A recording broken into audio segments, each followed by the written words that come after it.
Banking study centre में centre of well your can become your career. Constitution of India part 4 सत्यमेव जयते। मैं आपका टीचर अभिषेक चौहान आपके लिए लाया हूँ कॉन्स्टिट्यूशन ऑफ इंडिया। ठीक है, बैंकिंग स्टडी सेंटर है जहाँ पे हमारी ऑफलाइन क्लासेस होती है। यहाँ पे bank, PO clerk, SSC, railway, SBI, IBPS, RBI, RRB, LIC.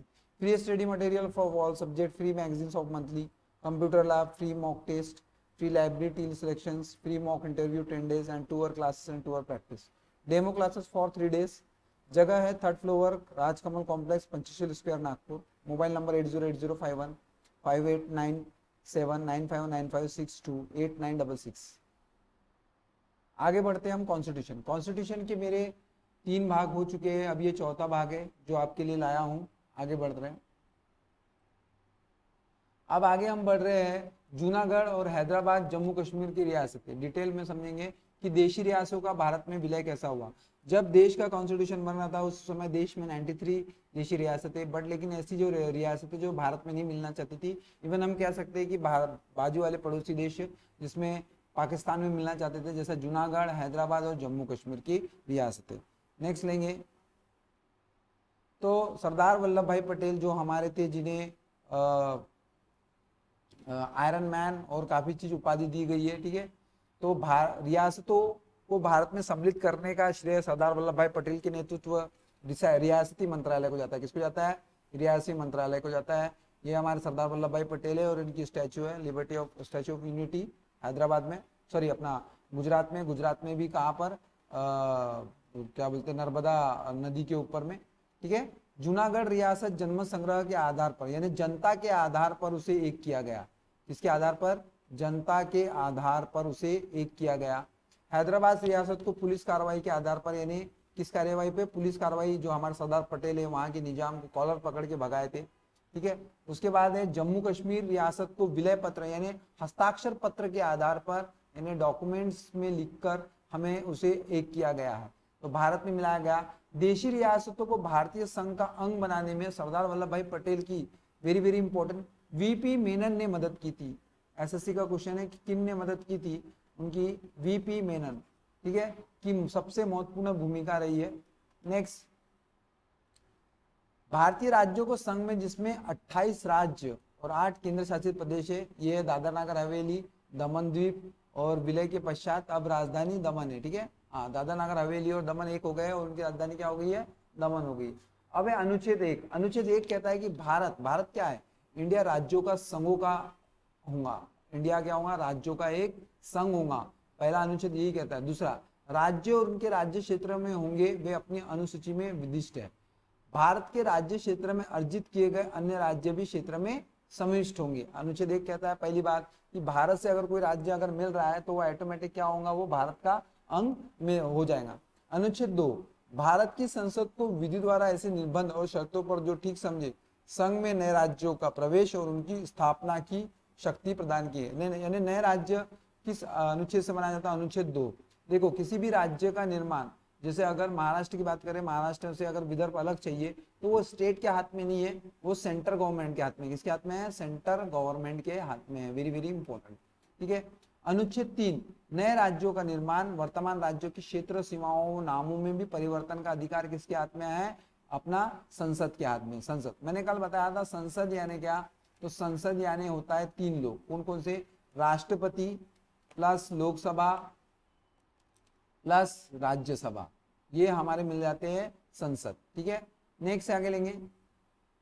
अब है भारतीय संविधान के कुछ भाग। टोटल देखना है कि भारतीय संविधान में कितने हैं। भारतीय संविधान में टोटल 22 भाग है। कितने भाग है? 22। पहला है संघ और उसके राज्य क्षेत्र। अनुच्छेद कहां से चालू होता है? 1 से 4।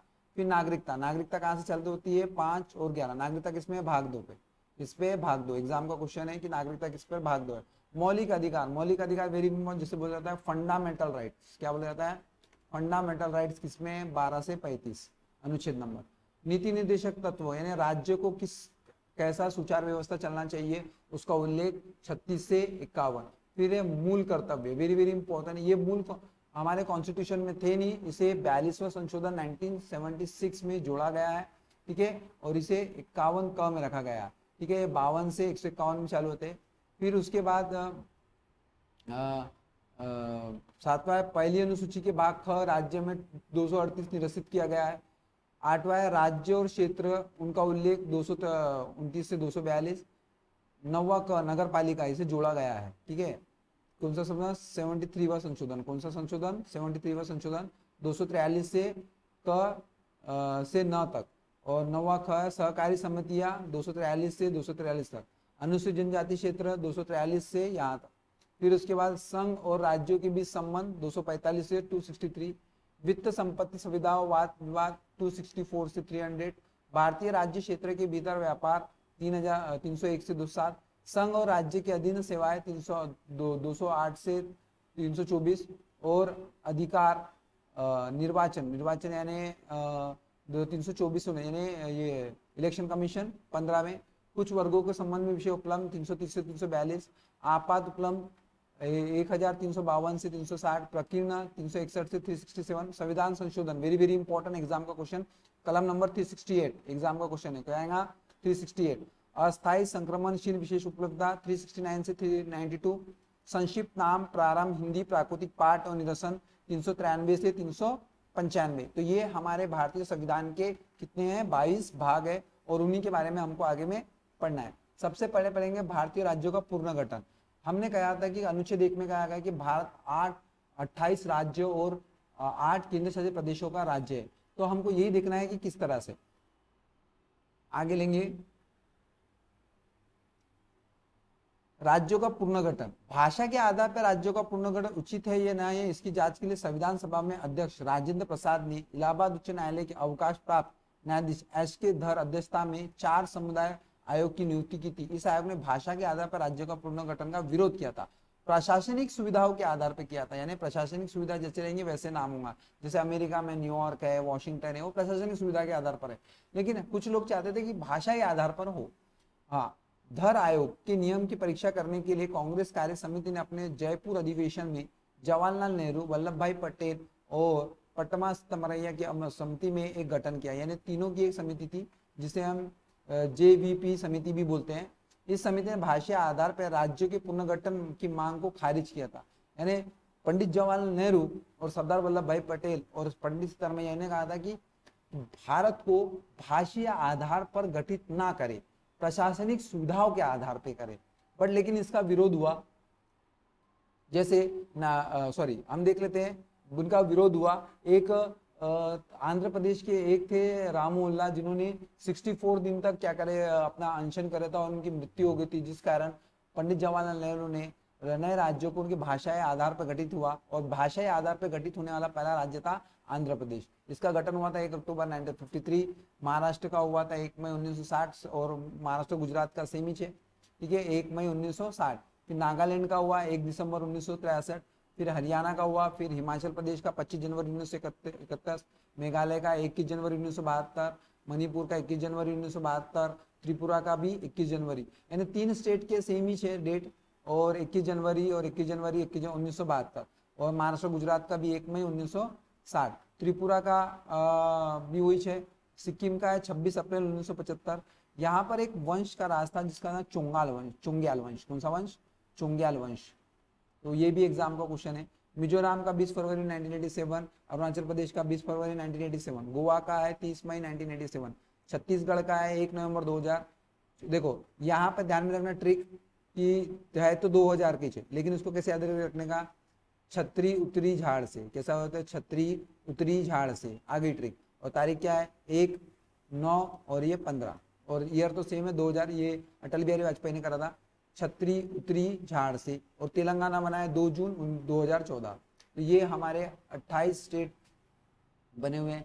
नेक्स्ट लेंगे, नेहरू पटेल सितारमय जेवी समिति की रिपोर्ट के बाद मद्रास राज्य की तेलुगु भाषा में पोटू राममुल्ला के नेतृत्व में आंदोलन प्रारंभ हुआ। 58 के दिन के आमरण अनशन के बाद 15 दिसंबर 1952 को कोरमुल्ला में उनकी मृत्यु हो गई। Very very important.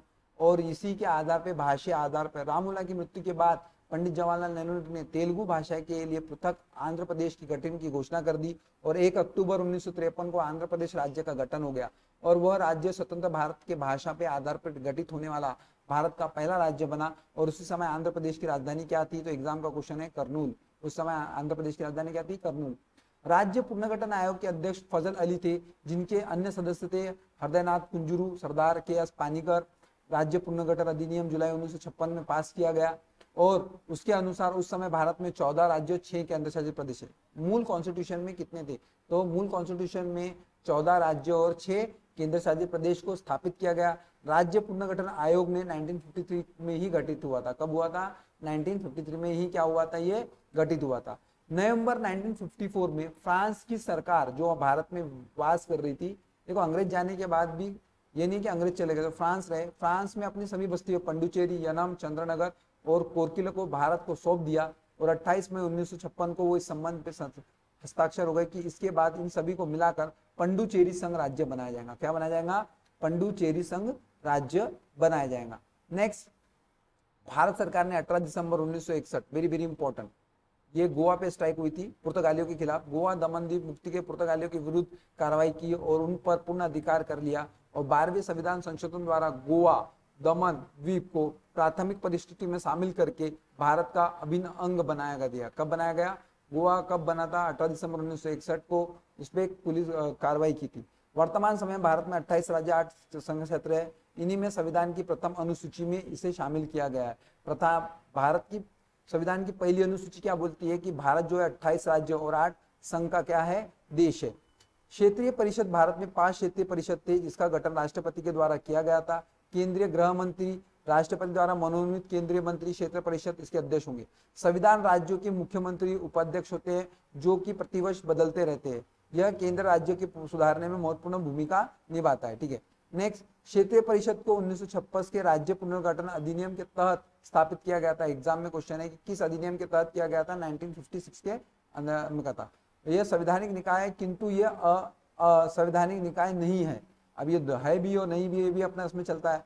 नेक्स्ट, अब उत्तरी क्षेत्र के कौन कौन से परिषद है, उत्तरी क्षेत्र के पंजाब, हरियाणा, हिमाचल प्रदेश, राजस्थान, जम्मू कश्मीर, लद्दाख और चंडीगढ़ और दिल्ली। मध्य क्षेत्र के कौन से, उत्तर प्रदेश, मध्य प्रदेश, उत्तराखंड और छत्तीसगढ़। पूर्व क्षेत्र के कौन से, बिहार, पश्चिम बंगाल, उड़ीसा, झारखंड, सेवन सिस्टर वेसिया, असम, मणिपुर, त्रिपुरा, मेघालय, नागालैंड, अरुणाचल प्रदेश, मिजोरम।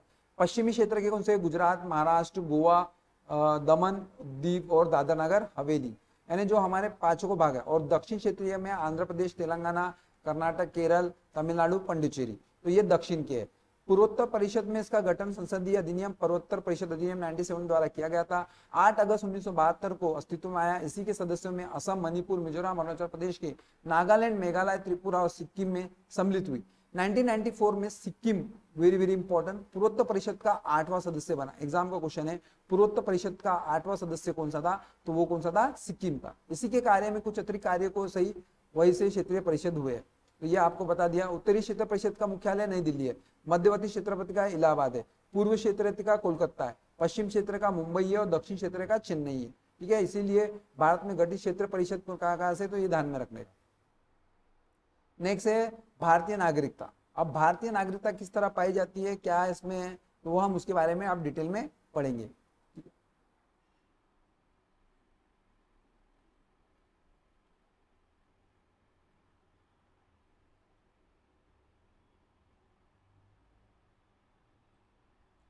भारतीय नागरिकता, भारतीय नागरिकता भाग 2। भारतीय नागरिकता किसमें है, भाग 2, वेरी वेरी इंपॉर्टेंट। अनुच्छेद उल्लेख 5 से 11। भारत की में एकल नागरिकता का प्रावधान है। कैसा नागरिकता है, एकल नागरिकता। जैसे अमेरिका में दोहरी नागरिकता है, तो भारत में कितनी एकल नागरिकता है। ठीक है, भारतीय नागरिकता अधिनियम, वेरी वेरी इंपॉर्टेंट, वो 1955, अभी इसमें संशोधन हुआ था। अनुसार निम्न में से किस एक आधार पर नागरिकता प्राप्त की जा सकती है। पहला, जन्म से। प्रत्येक व्यक्ति जिसका जन्म संविधान में लागू होने से 26 जनवरी 1950 को हुआ है, तो वो भारत के पश्चात हुआ है, तो वो जन्म भारत का नागरिक होगा। अपवाद राज्य के बच्चे और विदेशी बच्चे। वंश परंपरा द्वारा भारत के बाहर आने 26 जनवरी 1950 के पश्चात जन्म लेने वाला व्यक्ति भारत का नागरिक माना जाएगा यदि उसके जन्म के समय में उसके माता पिता में से किसी की एक नागरिकता क्या होना चाहिए, भारत का होना चाहिए। ये दूसरा है। माता की नागरिकता के आधार पर विदेश में जन्म लेने वाले को नागरिकता प्रदान करने का प्रावधान नागरिकता संशोधन अधिनियम 1992 द्वारा किया गया है।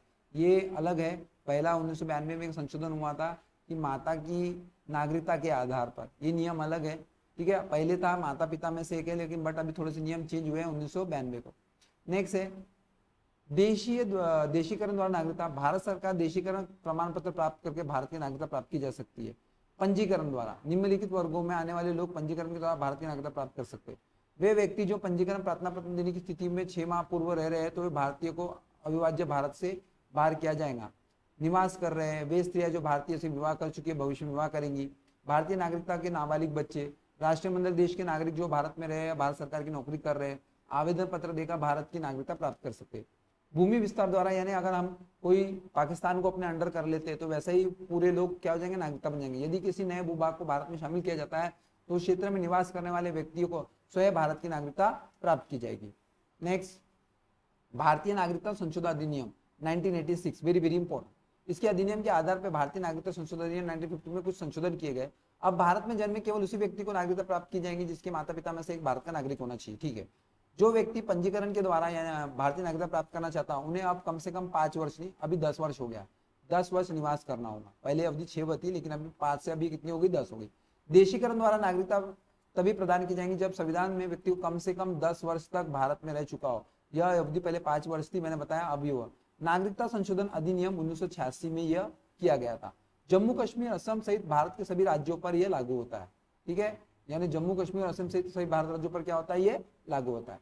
नेक्स्ट, भारतीय नागरिकता का अंत निम्नलिखित स्रोत होता है। पहले तो नागरिकता आप त्याग देते तो उससे, किसी अन्य देश की नागरिकता स्वीकार करने से, या भारत सरकार आपकी नागरिकता अगर छीन ले। जम्मू कश्मीर राज्य की विधानमंडल को निम्न विषयों के संबंध में राज्य स्थायी रूप से निवास करने वाले व्यक्तियों को अधिकार और विशेष अधिकार प्रदान करने की शक्ति प्रदान की गई है, लेकिन अब यह हट गया है।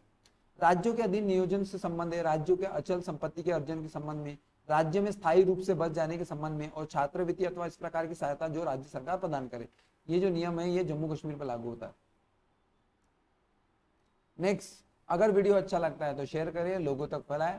धन्यवाद।